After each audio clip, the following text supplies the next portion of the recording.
है समय ना। हाँ हाँ, तो क्या हुआ कि महाराज जी वो राजकुमारी थी, उसके मन में हुआ कि हमको गुरु बनाना है। तो वो सोची कि अब क्या करूं मैं।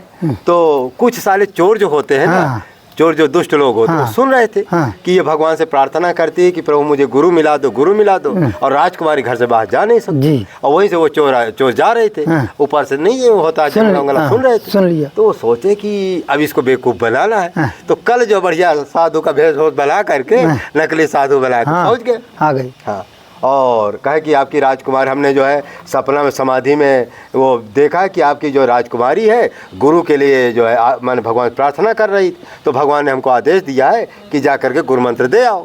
अब वो चारों चोर जो पहुंच गए वहाँ, और वो राजकुमारी जब सुनी तो दौड़ी दौड़ी आई कि महाराज जी हाँ मैं सच है, भगवान से कल मैं प्रार्थना कर रही थी कि मुझे सदगुरु की ज़रूरत है। तो कहा हमको भगवान ने भेजा है आपकी गुरु मंत्र देने के लिए, लेकिन हमारे एक नियम है, हम गुरु मंत्र उसी को देते हैं जो जंगल में हमारे साथ चलेगा, और तभी देते हैं, घर में नहीं देते। तो कहा ऐसा करो जितना तुम्हारे पास सोना चांदी हो ना उसको सब इकट्ठा कर लो, वही हम आपको गुरु मंत्र देंगे, और वही थोड़ी बहुत हमको दान दे ही देना। तो भाई गुरु भगवान का गुरु की लीला। और राजकुमारी बेचारी सीधी सादी थी, तो जब 2 किलो 2 किलो अपना पहने होने रही होगी या रखा हो, राजकुमारी पैसा तो कोई धन की कमी है नहीं, वो लेकर के चल दिए गुरु जी के साथ वहाँ। जब जंगल में पहुँचे तब सोचे कि कैसे किया जाए। उन्होंने कहा ऐसा है, आँखें मूंद लो। आँखें मूंद लिया, कहा हम एक रस्सी यहाँ बांधे थे, तो दोनों हाथ बांध दिए, और राम राम आपको जपना है, और जब तक हम ना कहें तब तक ना आँखें खोलना है और ना इसको जो है रस्सी खोलना, ना रस्सी खोलना, और जब हम कहेंगे तभी खोलना है, और फिर हम जो है आपको गुरु मंत्र देंगे। कोई बात नहीं। तो बेचारे का रस्सी बांध दिया, आँखें मूंद कर पट्टी बांध दी, आँखें मूंद ली। अब क्या हुआ, राम राम जप रही थी, अब वो तो अपना सवाल वाले के लिए क्या रहो, चोर तो चोर।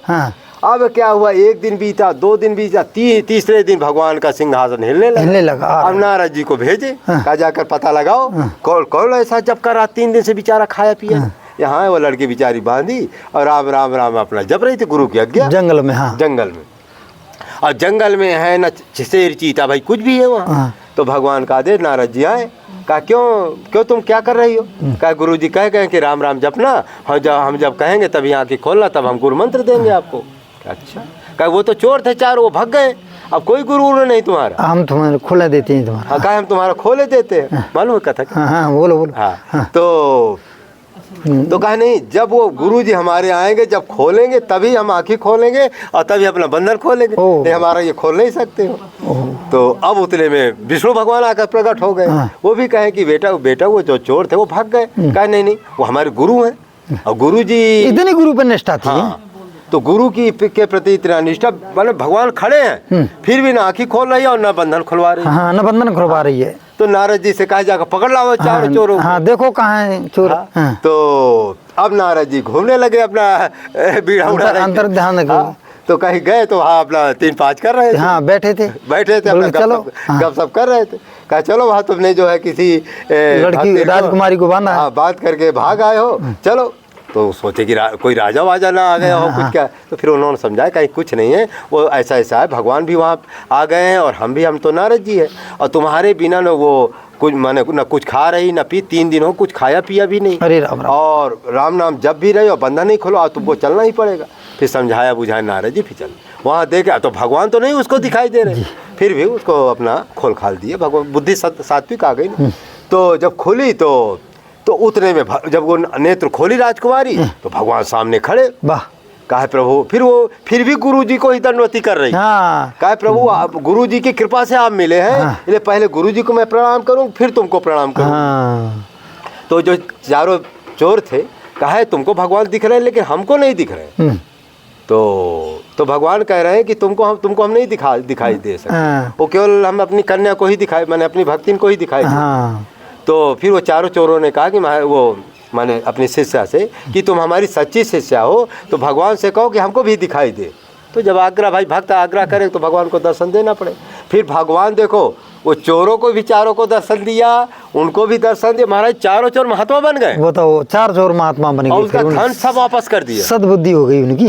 देखो निष्ठा भाव विश्वास कितना प्रबल होता है। सही बात है। तो जितना अच्छा हम लोगों में क्या है कि साधन साध्य है, कृपा साध साधन साधने। कहते वो भेदी लीना साध का दीनी वस्तु लखाए, कोटिन जन्म का पंथ था पल में पहुंचा जा। करोड़ों युगों तक आप राम नाम जप करे, साधु सेवा दुनिया करे, लेकिन जब तक सदगुरु की कृपा नहीं प्राप्त होगी या कोई संत कृपा नहीं करेगा तो भगवान मिलने वाले नहीं। कहते कोटिन जन्म का पंथ था पल में, सदगुरु या संत कृपा कर दे तो जो करोड़ों जन्म से हम लोग भटक रहे एक ही क्षण में 84 से मुक्त हो जाएंगे या तो भगवान के दर्शन करा देंगे। तो ये सारी शक्ति किस में होती है? सदगुरु और संत में होती है। अब लोग क्या करते हैं, संत का अवमानना करते हैं और गुरु का अपमान करते हैं, सोते गुरु और संत क्या, और महाराज तीर्थों भ्रमण करते रहे। तो उसमें लिखा है कि एक नहीं संतों के लिखा है 3.5 कोट तीरथ बसाए, चरणन में लो जान, धोए के प्रेम से पीजिए कहा नानक हो। गुरु के संतों के चरणों महाराज 3.5 करोड़ तीरथ, तीर्थ ऐसा ही है। हाँ, अब जब 3.5 करोड़ गुरु और संत के चरणों में बसते हैं तो गुरु श्रेष्ठ है, संत श्रेष्ठ है कि तीरथ श्रेष्ठ है? तीरथ में अच्छा 3.5 करोड़ तीरथ तुम एक जन्म नहीं 10 जन्म भी नहीं पूरा कर सकते हो। तो संत की महिमा अपरंपार। यदि आपको जीवन में कुछ चाहिए तो माने देखो, मेन तो 2 चीज हम बार बार कहते हैं, राम नाम का जप और संत सेवा। संत सेवा और प्रथम संत सेवा है, तो प्रथम भगत संतन की सेवा। दूसरे तक नाम कथा प्रसंग, पहले संतों की, पहले संत की सेवा। क्योंकि जब संत रहेंगे तभी तो तुम्हारे पास बुद्धि होगी। बिन सत्संग विवेक न होई। जब तक संत का सत्संग नहीं होगा तो आपके बुद्धि विवेक नहीं होगा, और जब बुद्धि विवेक नहीं होगे तो अच्छे कर्म नहीं करोगे। तो संत की ही महिमा है। इसलिए आप लोगों को प्रार्थना विनती है कि आप लोग अच्छे से अच्छे जो है माने सत्कर्म करें। महाराज जी ने दान की भी महिमा बता दिया है, जो पापी लोग हैं किस तरह से नरक जाते हैं उसके भी बारे में बता दिए। आपको यदि कोई जो है कोई अच्छा कार्य, कोई अच्छा जो है कुछ करवाना है तो महाराज जी से भी आप जो है संपर्क कर सकते हैं, क्योंकि इनकी ज्योतिष विद्या जो कभी भी झूठी नहीं जाती है, जिसको जो बता देते वो होता ही है। तो इस तरह से महाराज जी के अपना वो है। तो महाराज जी ने कई लोगों का कल्याण भी किया है, और जितना महाराज जी के बारे में बताया जाए उतना कम है, क्योंकि अभी इस समय महाराज रामचंद्र की मानव धन प्रसार की जाए, सत्य न्याय धर्म की जाए, चित्रकूट धाम की जाए, कामतगिर भगवान की जाए। कुछ भी बनने के पहले आप मानव बने, जो दूसरे को सुख पहुंचाते हैं, ईश्वर उसे ही सुख देते हैं। परोपकारी धर्मात्मा बिना साधन भजन के ईश्वर को प्राप्त कर लेता है। मनुर्भवा, कुछ भी बनने के पहले आप मनो बनो। सत्य बोलने वाला हमेशा आगे बढ़ता रहता है, झूठ बोलने वाला कभी आगे बढ़ नहीं सकता है। परमात्मा अंधा बहरा नहीं है, तुम्हारे अच्छे बुरे कर्मों का फल वो जो है देखता भी है, सुनता है। जब मरते हो तो कर्म का फल भी देते। अच्छा, ये चित्रगुप्त जो होते हैं दोनों कंधों में बैठे हुए हैं, कहते चित्रगुप्त सब लिखत है, जो मन उठत विचार, उन्होंने सब गुण अवगुण का है भार। कहते दाहिने बाएं माने कंधे में चित्रगुप्त 24 घंटा बैठे रहते हैं, और वो जो भी आप पाप पुण्य करेंगे, दोनों पाप पुण्य का जो 2 खाता होता, दोनों पाप को अलग लिखते जाएंगे, पुण्य को अलग भी। और ये मत सोचो कि हम जो सत्कर्म करेंगे तो वो जो है पाप खत्म हो जाएगा, ये भूल मत। उसमें लिखा है कि जो पुण्य है वो अलग भोगना पड़ता है, जो पाप है अलग भोगना पड़ता है, दोनों भोगना पड़ेगा। छोटे मोटे पुण्य माने पाप घट जाते, जैसे कहते हैं ना, कदम कदम पर जीव है मरते, राम भजो तो मिलेगी माफ़ी। जो कदम कदम पर जीव जो मरते हैं उनका यदि राम नाम जपा जाए तो वो तो माफ़ हो जाए। लेकिन बड़ा काम कर, किसी की जान मार दोगे, किसी को धोखा दे दोगे, किसी स्त्री का अपहरण कर लोगे, ये बड़े पाप जो है राम नाम से भी नहीं छूटते। इसको कर्म का फल भोगना पड़ता। हाँ, इतना है कि राम नाम जपने से थोड़ा हल्का हो जाता है, क्योंकि भगवान भी देखो भीष्म पितामह जी से कोई योगी है, लेकिन फिर भी देखो 2 महीना तक 56 दिनों तक बाणों की सया में रहे। उनको आपको पता है कि जब रामावतार में बहेलियों को मारे थे बाण, दूसरे जन्म में तारा ने उनको श्राप दिया था कि जिस तरह से तुमने मेरे पति को मेरे पति को मारो बाण से छिपकर, उसी तरह तुम्हारा अगले जन्म में ऐसा हो। फिर दूसरे जन्म देखो कृष्ण भगवान ने अपना बदला जो चुकाया। तो जब परमात्मा कहते हैं कि कर्म का फल भोगना हम भोगते हैं, तो बड़े बड़े सिद्ध लोग भोगते हैं। कितने दृष्टांत हम देते। तो कहने का मतलब कर्म का फल जीव को भोगना ही पड़ता है। इतना है कि वो हल्का होता है, थोड़ा होता है। तो इसलिए जो है आप लोग कभी भी बुरे कर्म ना करें। जब से आप कहते जब से चेतो तब से सही। हाँ, कहते हैं कि माने जब से चेतो तब से सही। यदि मान लो वृद्धावस्था भी आपकी आ गई, मरे के कगार पर हो, उस समय यदि चेत जाओ, उसी समय आपका कल्याण है।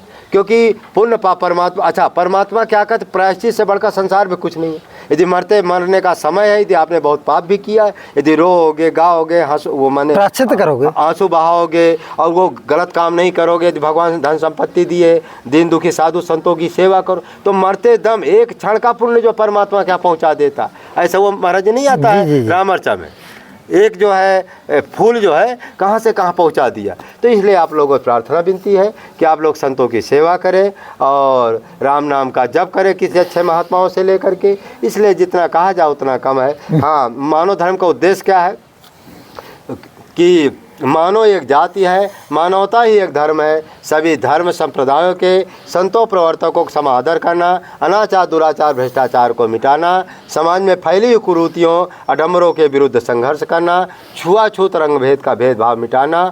और आपको क्या करना है, गांव गांव मोहल्लों मोहल्लों में जा करके मानव धर्म की स्थापना करना, मानव धर्म की शाखा खोलना है और स्थानीय न्याय द्वारा न्याय सुलभ कराना। ये मानव धर्म के उद्देश्य है। इस तरह संसार में जो है सत्य न्याय धर्म से बढ़कर कुछ नहीं है। सत्य मूल सब सुकृत सुहाए, वेद पुराण विदित मन गाए। सत्य के बराबर कोई संसार में पुण्य नहीं है। इसलिए सत्य को जो है महाराज जड़ बताया गया। और जो धर्म की जड़ है। हाँ, और दया धर्म की जड़ है। हाँ, और जो सत्य इसलिए जड़ है कि सत्य मूल सब सुकृत है। सत्य को जड़ बताया गया और जो शुभ कर्म है ये वृक्षों की शाखा है। जैसे कितनी शाखा, हजारों शाखाएं, कितना भी आप ऊपर से पानी यदि डालें, लेकिन जब तक जड़ में पानी नहीं मिलेगा तब तो एक समय ऐसा सब सूख जाए। इसलिए आप पहले सत्कर्म, सत्य बोले, सत्य चले, फिर सत्कर्म करें। हाँ। फिर सत्कर्म में चाहे जीवों पर दया करो, चाहे दान पुण्य कुछ भी करो, तो 100 में 100 फल मिलेगा। यदि आपने सत्य को छोड़ करके दुनियादारी कितना भी करते हैं तो एक समय आएगा भूसा का पछोड़ना होता है। जैसे भूसा पछोड़ोगे सब उड़ जाएगा, उसी तरह ये सत्कर्म है। कितने भी अच्छा, हम लोगों को पहले महाराज एक नियम था, जैसे कोई माने चारों धाम करके आता वो झूठ नहीं बोलता। कहते हम झूठ बोलेंगे तो हमारा पुण्य नष्ट हो जाएगा। सही बात है, आदमी डरता था झूठ बोलने से। महाराज जी गलत गवाही नहीं देता। हाँ, गलत गवाही नहीं देता। अब महाराज सुनते गांव में जब कोई वो होती थी ना, मीटिंग होती थी, तो उसी को बुलाया जाता था। हाँ, अरे पहले बहुत अच्छा नियम था। और बहुत हाँ, तो पहले का ये नियम था कि कोई जो चारों धाम घूम आते उसको बुलाया जाता था और उसको, अब नहीं रहने तो उसको बुलाया जाता था, उसी से गवाही ली जाती, कोई झूठ नहीं बोलेगा। लेकिन अब तो भगवान की ऐसी लीला बड़ी विचित्र हो गई है और सत्य को आने वाले समय तो पता नहीं चलेगा सत्य होता क्या है। तो इसलिए इस वीडियो को लाइक करें, शेयर करें, सब्सक्राइब करें। जय श्री राम, जय श्री राम, जय श्री राम।